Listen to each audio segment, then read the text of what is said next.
It's New Beer Thursday! Woo! You got kind of excited about the woo there. I was really going for it. You were. I was Get just- away from the woo. I like the woo. No, you The gotta, third week in a row. You gotta woo. We talk about the woo. No, I want to do the woo. Oh, okay. Oh, yeah, you just don't want to talk about the woo Everyone's anymore. criticizing our woo, like us. Well, nobody can criticize it except us. Well, I'm saying everyone, all three of Yeah, us. that's okay. true. Everyone All always. right, we will never speak for the woo again.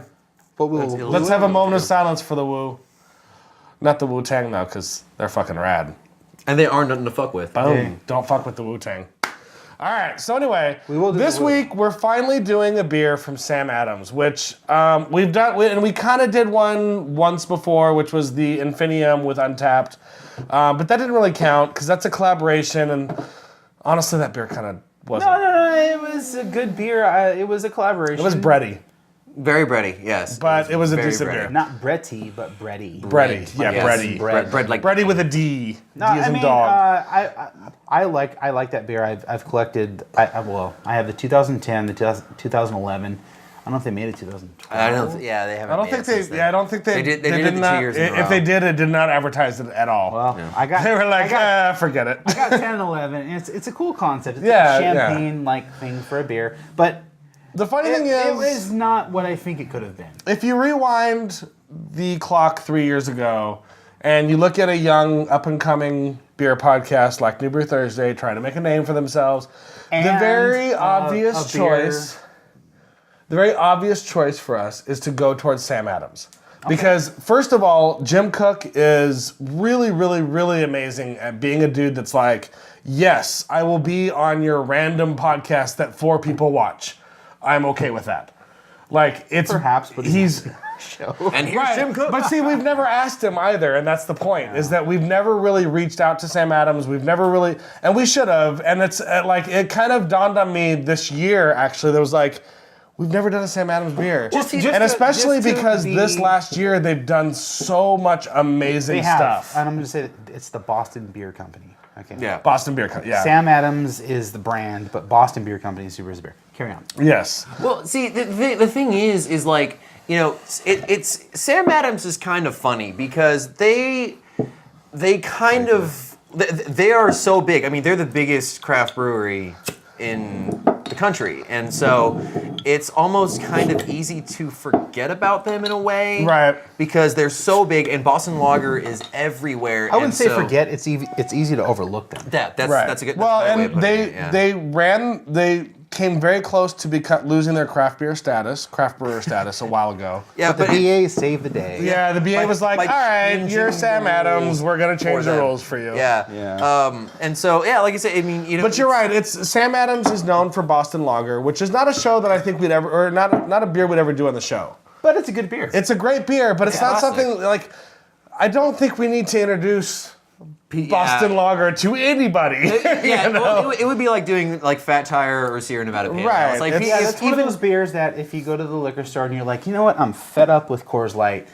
What am I What going else to are we drink getting? now? I've seen I'm going to drink Boston Sierra Nevada Lager Pale Ale, constant, or yeah. I'm going to drink Sam Adams Boston Lager. Pasta. Penny pasta lager. Pasta. That would be really gross. That is gross, yeah. Peas and bees. Let's cheers and this bees. so I can drink it. Cheers to Sam Adams and and Boston Beer Company. not to interrupt you again, but we are drinking this out of the Boston Beer Company. Perfect pint Boston, glass. Boston Lager, perfect pint. It should be noted because I don't think we've mentioned it. We are actually drinking their Alpine Spring. Oh yeah, we never mentioned the beer, did The we? beer itself, yeah, we didn't. No, and I think this is part of the reason why we wanted to do this is because This is Alpine Spring. they are like Boston Beer Company is known for the Sam Adams Lager. It's Boston Lager. Boston Lager, yes. It's what they sell bajillions of gallons of every year. Yeah. But in the last year, like especially last summer, they did their whole Latitude series of IPAs, most of which were fantastic. There were a couple in there that I was kind of like, it's good. It's not as good as the others. Yeah. Latitude 48. Latitude 48 was my favorite. Oh my god. Yeah, and then there was the other series of beers that they did where they had like the red IPA, they had the they had a standard IPA. I can't remember the name. They're of the doing a series. lot of like the Bill's yeah. gonna be mad at me for not looking this up. They had a Baltic Porter. They Right. had this whole series of beers that were Well, yeah, you're great. getting a whole other realm. Like they had like a weird like bottle series that they did. Yeah, that's the ones in like the funky big looking bottles, yeah. Yeah, the big that, bottle series. that was them like going way beyond what they were Right. going to do. Well, and then I've been to a few festivals where Sam Adams is there, and you're kind of like, oh, the Sam Adams booth, whatevs, move along. Yeah. But if you go up to that booth, it's like, oh, here's a base beer that we're using for our sour program. Yeah, that was, yes.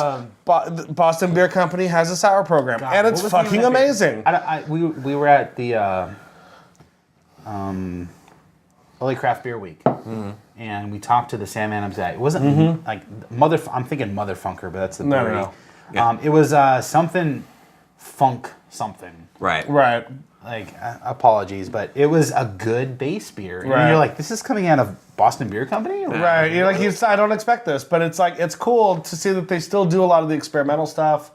They're not just a typical lager company. They're not just, and they get a lot of disrespect from the craft beer community because it's like, oh, Boston Beer Company, whatever. You're right. But it's not earned disrespect. You're right that they get disrespect, but I think it's just because they are a massive craft brewery. Yeah. But when the Latitude 48 came out, they got mad respect. Yeah. People are like, okay, wait a minute. This is a really They're like, good whoa, yeah, exactly. And that's the thing is like the Boston Beer Company has stepped up and said, okay, cool. And they, for years, have done the long shot, which is one of the coolest freaking things in the world, which is like random home brewer who basically, and I'm sure it's a little bit more professional than this, but I kind of like Jim Cook drinks his beer and goes, yeah, this tastes good. Let's make this. Let's do Well, this it's one. essentially Yeah. Right. a homebrew competition. It's a competition. Right, it's a homebrew competition. Well, and it's done during JBF. You can actually go and see the winners and whatever, which is It's really not cool. done during JBF. It's awarded. The awarded during JBF. Yeah. Yeah. Well, and it's cool because not only do they do homebrewers, but they also encourage all of their employees to do homebrewing too. And so one of the winners, because I think it's 3, they include 2 bottles of each in like the 6-pack they do, and one of them is always one of their employees, which is pretty rad. One other thing I like about Sam Adams is that they were really, along with Sierra Nevada, one of the first to start pushing seasonal. I mean, seasonal. I think seasonal is like their 2nd or 3rd best-selling brand, and with the beer that we're doing today, which we're finally going to talk about, it's great because I mean it's I know, right?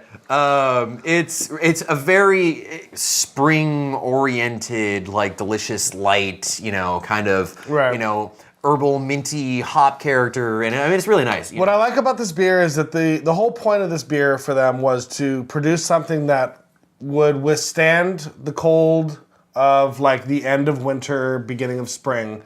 Because like if you've ever lived anywhere outside of California and there's actual seasons, you know that it can be like March and it's like 70 degrees, and then like the first week in April you get a blizzard. And you're like, what is happening? Blizzard? Right, that's where like a lot of snow falls at one time. No. Yeah, so anyway, that's frozen water. Move on.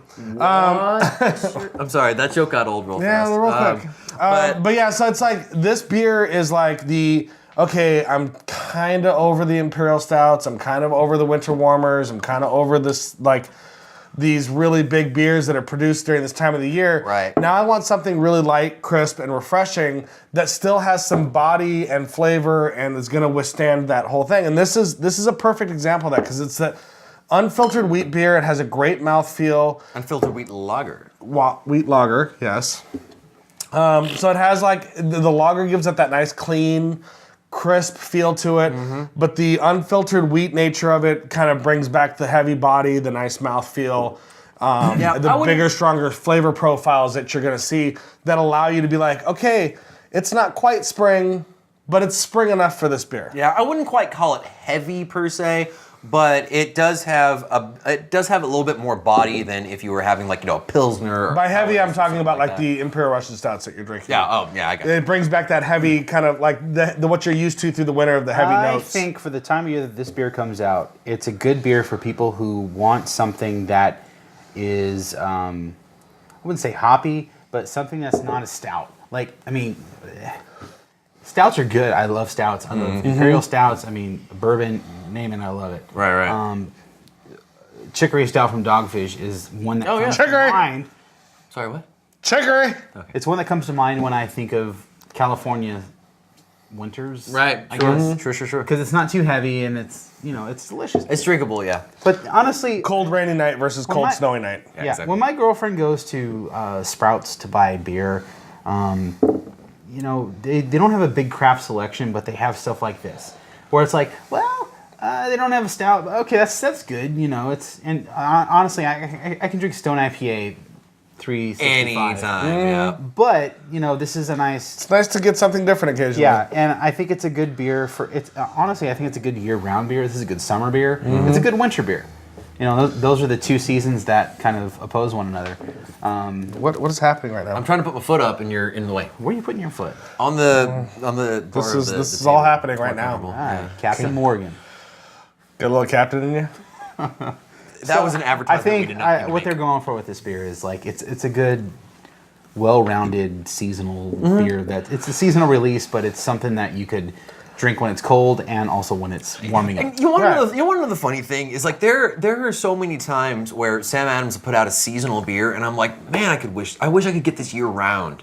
Yeah. Like Latitude 48? Latitude 48. I think that's year round. Yeah, I think I think that one might be year round, but no, like the summer. Well, it's not year round at the liquor store that I go to.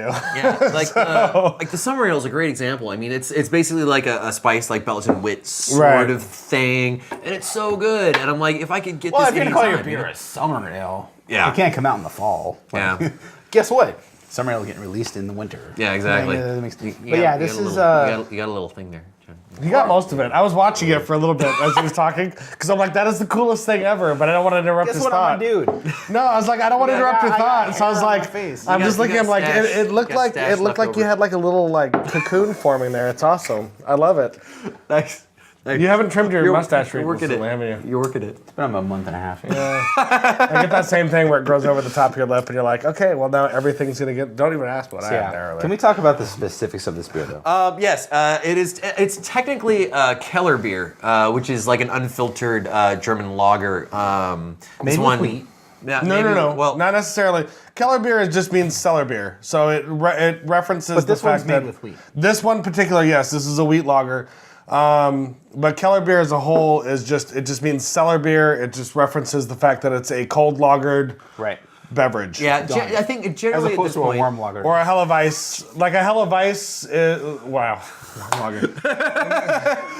What's warm? I wish I knew what warm was in German so I could make like a warm beer like Farm. A farm beer. No, but like a Farm. Like you talk about a Helles or a Helleweisse, and those are like anything with Weiss in it is a wheat beer. Helleweisse, man. It's Helleweisse. What's up? But only if you're So from if this the was a area. Keller Weiss, it would definitely be a wheat beer.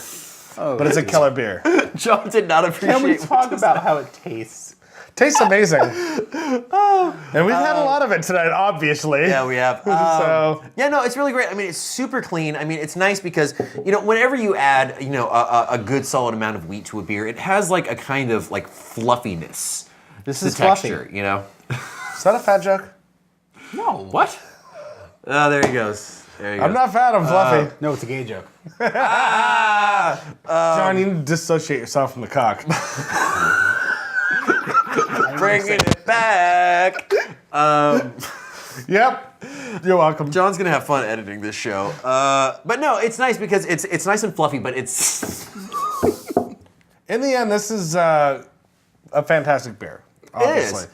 And this is also a beer that I would definitely recommend for people who are looking to transition into better beer from bad beer. So definitely. I mean, if you have like your Coors Light fan or whatever, then it's like that. Only it has so much more flavor and complexity, Right. but That's it's a good point because people just seem to keep going to Blue Moon. It's like, oh, well, I drink this is Coors a Light. great I drink Coors yeah. Light, but you know what? Guess what? I had a Blue Moon the other day. I'm like, hey. Congratulations for giving Coors Light more of your Guess what? money. This is job. still in the grocery store. You can get this, like, if you walk 5 feet to the left. And this doesn't tell you to stick an orange in it. or Yeah. to the right. Yeah, exactly.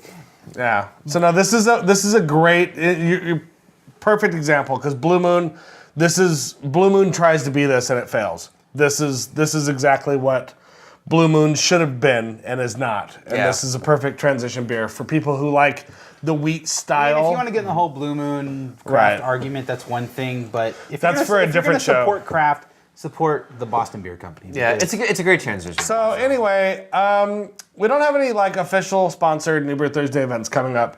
I will, however, be up in Santa Rosa next week for the Pliny the Younger release. So if you're gonna be up there, hit me up. I'd love to see you. So here's my number. So call me. Come on, baby. Wow. Do that. And other than that, I don't think anything's going on. I don't think so. Yeah, that's pretty much it for the moment. Well, this one's I take that back. I'm sorry. February 18th. Damn it. February 18th, we're going to be doing a live broadcast for Beachwood Barbecue for Pliny Defeats Cancer. You almost right. said Bleachwood Barbecue. Bleachwood Barbecue. That would be such a word, a horrible like a wood. porno thing. Yeah, that's a bad wood. We're a bleach. Wood. No.